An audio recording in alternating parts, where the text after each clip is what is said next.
Deux ministres dépêchés en urgence en Corse, Manuel Valls et Christiane Taubira affichent la détermination de l'État à éradiquer le crime organisé.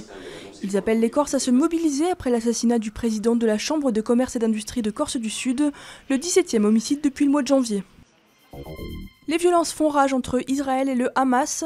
Dans la bande de Gaza, au moins 15 Palestiniens sont morts depuis le début mercredi des frappes israéliennes contre les groupes armés. En Israël, 3 personnes ont été tuées par une roquette palestinienne. Une autre roquette tirée depuis Gaza a explosé près de Tel Aviv sans faire de blessés.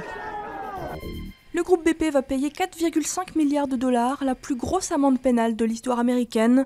Le pétrolier britannique a passé un accord à l'amiable avec les autorités américaines pour régler une partie du dossier de la marée noire du golfe du Mexique en avril 2010, une catastrophe qui a failli lui coûter son existence.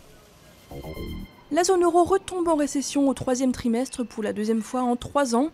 Un nouveau signe de la dégradation de l'économie européenne alors que la contestation monte contre l'austérité accusée d'aggraver la crise. Une bonne surprise en revanche pour la France. Le PIB progresse de 0,2% au 3e trimestre, un rebond sans doute éphémère.